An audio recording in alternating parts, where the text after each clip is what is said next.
All right, guys, welcome back to Humans of Grappling. This podcast is going to be centered around learning tips from someone who doesn't like to study. I never was a good studier, or maybe I don't know. I think I just learned how to learn for me, and it resulted in not having to study a ton during high school, but then of course like college is like next level and you kind of have to study to get through that. But overall, I think we should be able to experience things and kind of learn from them as we go along and not have to put in a ton of extra effort in order to just kind of get the basic understanding of things. So, and that kind of leads me to my first maybe where I get my profession from is like engineers are known to be lazy, and it's kind of like where we want to figure out the problem but then automate it in such a way that we never have to deal with that problem again, right? So we don't like to put in a ton of toil, extra effort, and maybe that's where this comes from, is seeing how things could be more efficient versus kind of putting in the sheer volume of effort. So anyways, the whole idea is getting your ego involved and making it a game or making a contest or a like whatever you're learning has to matter to you. Then that's where it'll stick, and that's maybe where where school fails, is because it doesn't matter to you. Like it only matters to you for the grade, and yeah, that's just the current system that we have to get through, and that's maybe why studying feels like pulling teeth, because you just kind of have to read the same information over and over, and then you feel like you have to I guess in terms of at least my career or field of study is that you have to do problems that apply certain principles over and over in order to make sure you have a grasp on those principles. And that, like, just like jujitsu, right? Like that, like we get into certain situations, and like for example, recently we've been getting into leg locks at the 6 a.m. class, and I've been putting us in situations where we start in, say, straight ashi or cross ashi or these different leg configurations, and then figuring our way out of there, right? Just because otherwise people wouldn't spend a lot of time there. So, excuse me. The It has to matter to you. So, in terms of jujitsu, like if you're watching this podcast, if you're into jujitsu, it matters to you. You're already like invested in it, and I guess that's where this context comes from. If you're still in school and studying and stuff like that, maybe this can help apply to you, maybe. But this is more for like if you, whatever you're already kind of interested in the thing already. So step one, get your ego involved. Ego is good. Like jiu-jitsu guys, they like to say, oh, check your ego at the door. Like, this is like the dojo's for respect or whatever. And it's like, well, why are we here then? Right? Like we all want to win. We all want to tap people out. We don't want to get tapped out. There's a certain like competitiveness. Like you have to have a certain level of ego to come in, and a certain level of self-esteem to know, okay, I'm going to step on the mat, and I know like I'm going to try my hardest, right? Like I'm not just going to give up right away. I'm not just going to be like offer my body up and be like, all right, you can tap me however you want. I don't care. Like you have a certain level of self-advocacy, a certain level of ego in order to step on the mat every day or however often you train and continue to try to get better. So that being said, there's ways to engage your ego more. So either that's by so when I'm teaching, I ask people questions. I'm like, hey, who here got that technique in the last round? Okay, what problems are we having? What did you notice? What things came up?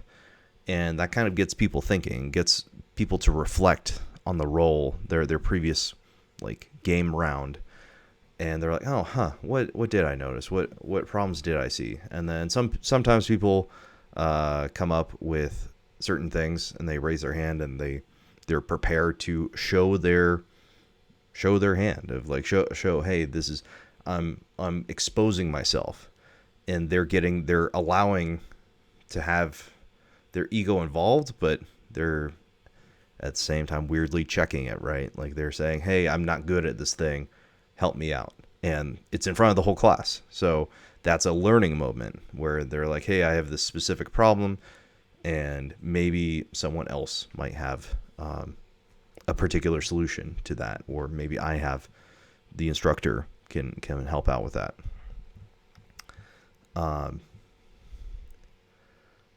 So by making it more, but I create the environment where it's like kind of a quote unquote safe space, right? Like where nobody's like insulting them of like, oh, how did you not even know how to do that, right? Or where did you get that from? Like nobody's like criticizing them. They're just asking questions, or I ask them questions. Hey, what did you see there? And they're kind of put on the spot in order to come up with something, and that kind of encodes that experience more in their brains. So the ego kind of goes a couple different ways, where there's the ego about what happened in the game itself, but then there's also the kind of ego in the classroom setting of like, oh, I don't want to look dumb in front of everybody, so then now let me come up with a good response or a good question to ask,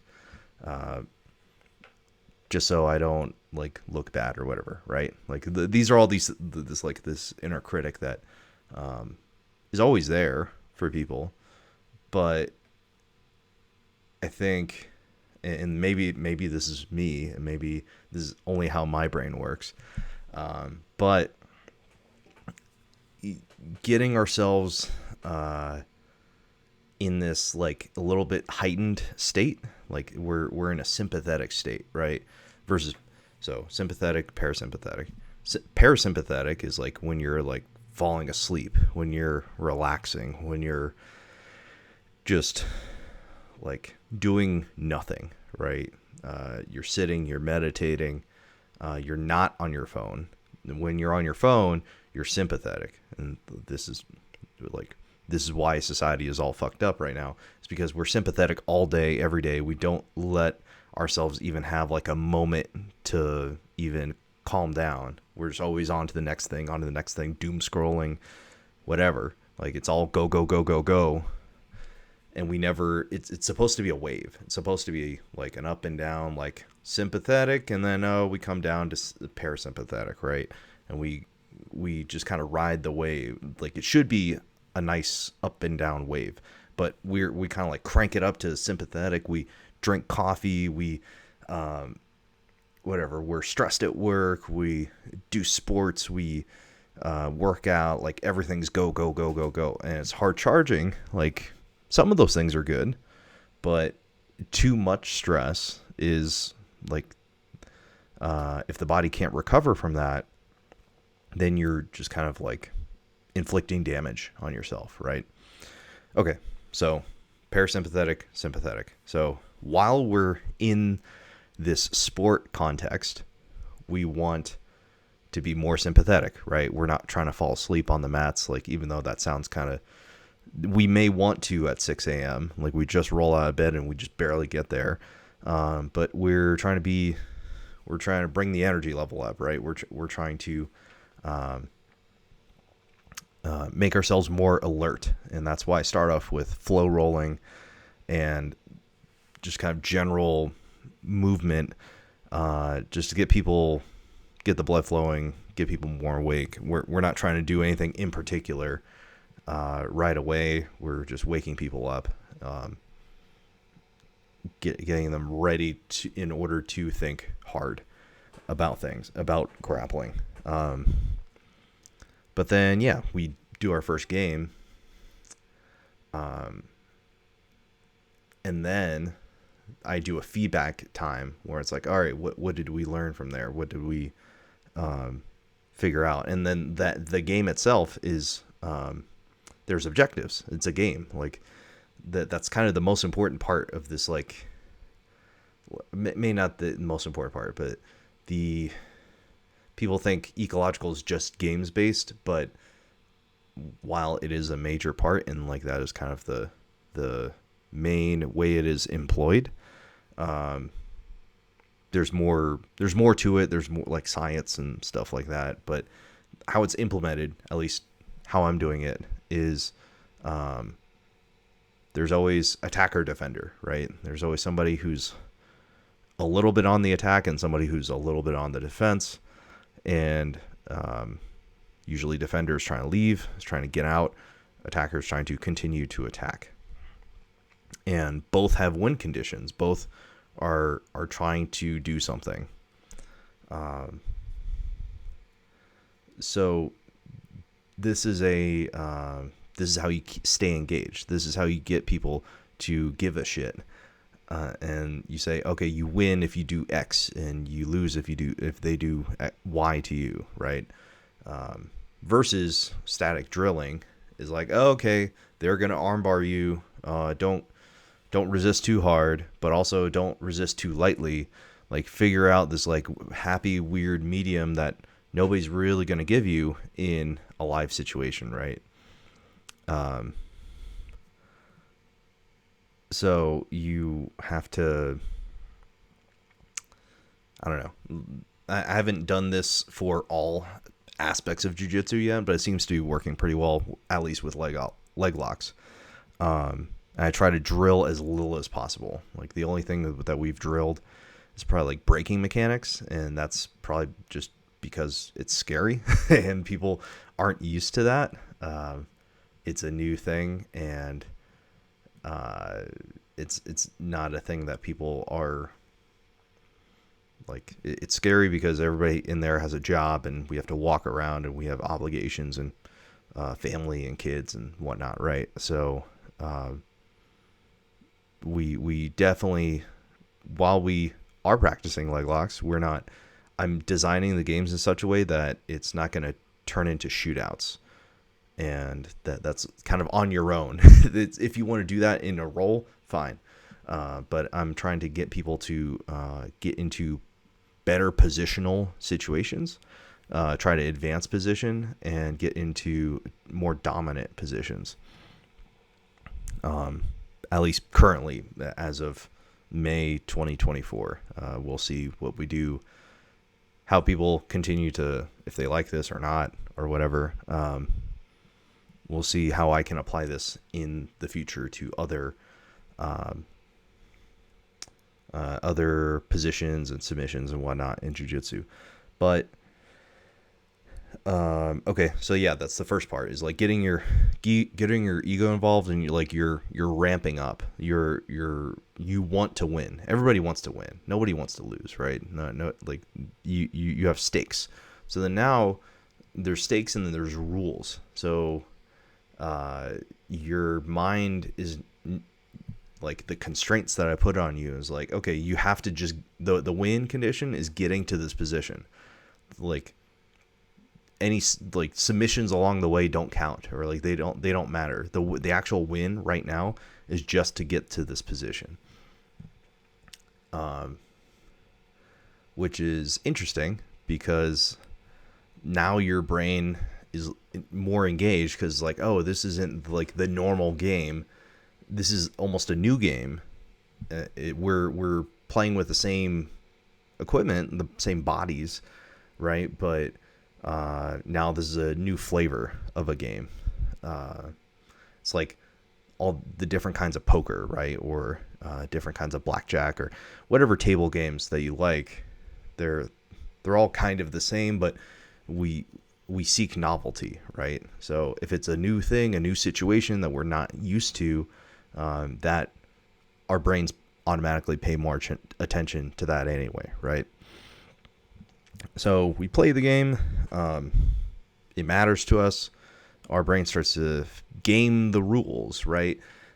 We start to figure out, okay, what are the lines of this game? What's the designation of win versus lose? And is there some kind of creative actions that I can take in order to win? And sometimes that leads to new patterns, new behaviors that either emerge spontaneously or like that are completely novel, and yay, there's a new technique. But more likely it's kind of like, hey, this is the behavior that I'm trying to drive you towards, and it may just pop out out of the conditions. This is like the thing that I'm trying to get you to do anyway. So yeah, and then after the game we talk. We kind of have like a feedback circle, or maybe I could call it a feedback loop, and that be super corporate. And just because we sit in a circle and we talk, a literal feedback loop, that's a little bit too perfect there. And yeah, get people to think about what happened. So we do the thing. So it's sort of the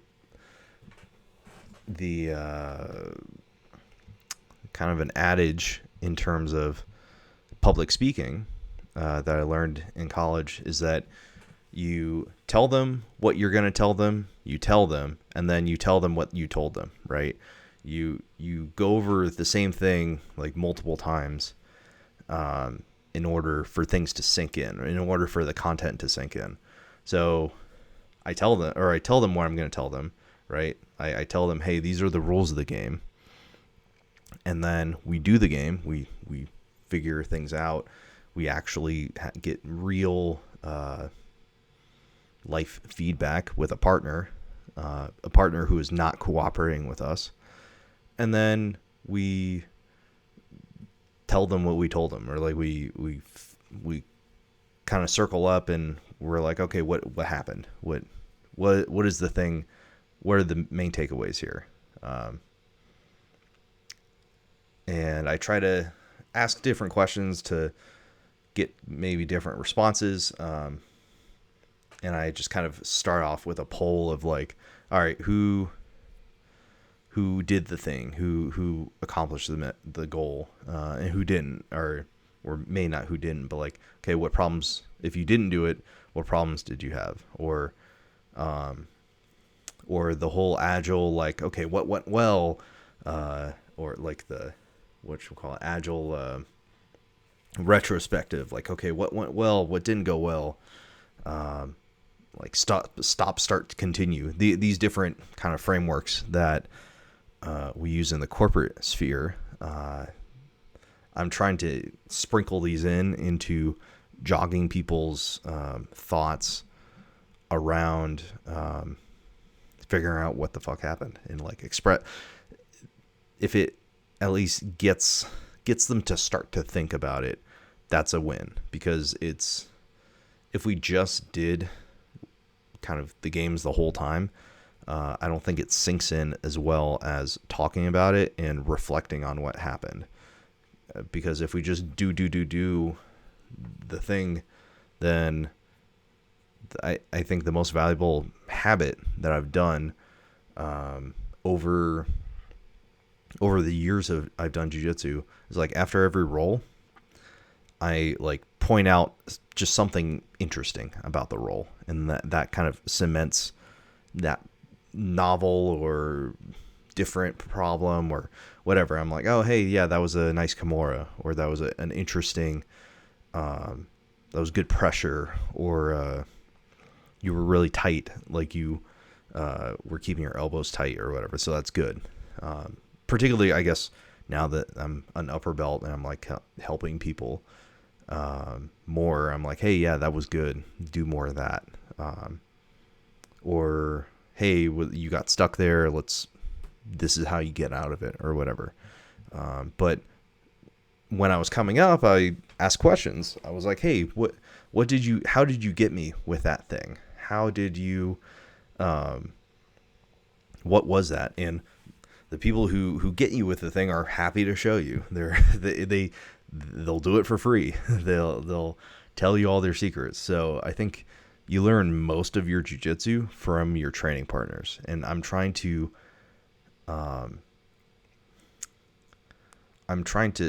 set up class in such a way, structure class, facilitate in such a way that that is going to happen already. Like that's going to happen whether you like it or not. I do not want to be the coach that's like, you must listen to what I say and my way or the highway or whatever, right? I don't think that's I think there's so many ways of doing things that we're losing out on what other people think, right? How other people do it. Like there's always multiple black belts training with us, like Tom Lawler and Rich Castro and Glenn Cordoza. It's like, why would I like not listen to those guys, like if given the opportunity to, right? So I want to learn from them as much as like we're all learning from each other. Even though I'm the instructor most of these times, right? So anyways, so even as a student, when I do have those feedback loop sessions, even just raising your hand, even if there's like multiple people raising their hands, which there usually isn't, but just by raising your hand, that like embeds the thing more, because now you're like putting personal stakes on it. You're like, all right, I am potentially going to embarrass myself or something like that. Like by speaking, I'm going to speak in front of a crowd. Like it's public speaking. Everybody hates it, right? Even if you're a student from that kind of perspective, you're asking a question in front of everyone. There's kind of like all that's environmental stuff, right? That you have to deal with, all this pressure, that whether you feel it or not, or whether you deal with it well or not, like that's kind of, I guess, I'm just guessing, the reason why is like people don't like looking dumb or asking a dumb question or whatever. Even though I don't feel like I have that, I don't believe I have that kind of room, or that like nobody actually feels like that. Nobody actually thinks, oh, that was such a dumb question, Mike, why did you ask that? I think just people think about other people thinking about them more than the other people actually think about them, right? Like that's kind of the secret to adulthood, is nobody's thinking about you. And even though like when you're a kid or teenager or whatever, you think everybody's thinking about you, just because you have two parents or whatever your situation is. Whoever you're raised by is always thinking about you, right? Like that, like you've grown up being hopefully the center of your parents' lives, right? But then now you're going into the social context of you're not the center of anybody else's life, right? Like you're just the center of your parents' life. And then now you're trying to figure out how to navigate that as an awkward teenager, thinking that everybody is thinking about you, but then you're not, and whatever. Everybody thinks everybody else is judging them, but they're really like, that's definitely not the case. Like no, everybody's worried about their own bills and their problems and whatever else, all the 10 things they have to get done that day or whatever, right? So anyways, raise your hand in class. That will help you learn the stuff more, just by you putting stakes on it. You thinking, okay, I'm packaging something up. I'm crystallizing a thought in order to kind of explain it and make it sensible to the rest of the class. And that just embeds the knowledge even more into your brain. So another way to make it matter to you is by doing film study of yourself. This is how I did it a couple of years ago when I was getting ready for the first trials that I did. I filmed myself all the time, and it was fun because I was in the film, right? Like I was in the video and I watched myself, and like it was kind of a like, you know, you in the age of social media, everybody's a little vain or whatever, right? Like if you didn't think you were awesome, you wouldn't post stuff, you doing awesome stuff, right? So that's kind of how I put personal stakes for me. It's like, oh, I'm in the video doing the thing. Okay, cool. I'm doing cool stuff or whatever, right? Or, oh, I made a mistake there. I can fix that next time. Or now I see a hole, or I see something that could have gone differently, and I can fix that for next time. But at the same time, I was also doing that, trying to cut up content for Go Grappling, RIP, and making clips and reels and things like that for promotion. So I kind of paired the two together, and I still kind of have a bad taste in my mouth, maybe, where I don't feel like doing film study. And this is like kind of the whole point of the podcast is like, okay, how do you do well without studying? And you just have to get more out of doing the thing without like out of band studying, right? Like out of like without going back and doing more work later. You just have to extract more value out of the thing you're doing right now. And that's kind of the whole point is like getting your ego involved. So I got my ego involved. I filmed myself, and ego was also involved in trying to run a business and trying to like market this business. But overall I kind of stopped doing that. And now I'm using this GoPro, as this, like for this podcast rather than, filming myself doing jujitsu. Right. So more or less, like as long as you are intentional during like the training that I am doing now, I feel like I am so much more intentional because my only goal is to leg lock people. And now my goal, since I'm teaching, I'm like, all right, I have to, kind of live by my own rules. Is like, all right, now I'm trying to get to dominant leg locking positions on you before I leg lock you. Like I'm kind of raising the stakes, raising the bar for myself. And now that I'm doing that, it's like, okay, I'm fully immersed and I'm getting a lot out of each role because there's a specific way that I have to win. I'm not, even though this is like a tale as old as time, this is something that I learned as a white belt that I heard that the old masters doing it, like Hodger Gracie. He opened up this gym he moved over to England. He opened up his new academy. He only trained with like white and blue belts, and he still won worlds that year, right? Like, how did he do it? Well, very specific training, very intentional training, working on very specific positions that he put himself in. He was like, all right, put me in this like fully locked out armbar. I'm going to escape. All right, I have to tap you, do a foot lock on your right foot and do a straight ankle lock or a toe hold, or like he has to basically do pool or billiards where you're like calling the pocket that you're doing, that you're going to put things in, right? That you're going to put the balls in. So, if you can be intentional about your training, very intentional about, hey, I am going to work on just this thing or these 2 or 3 things.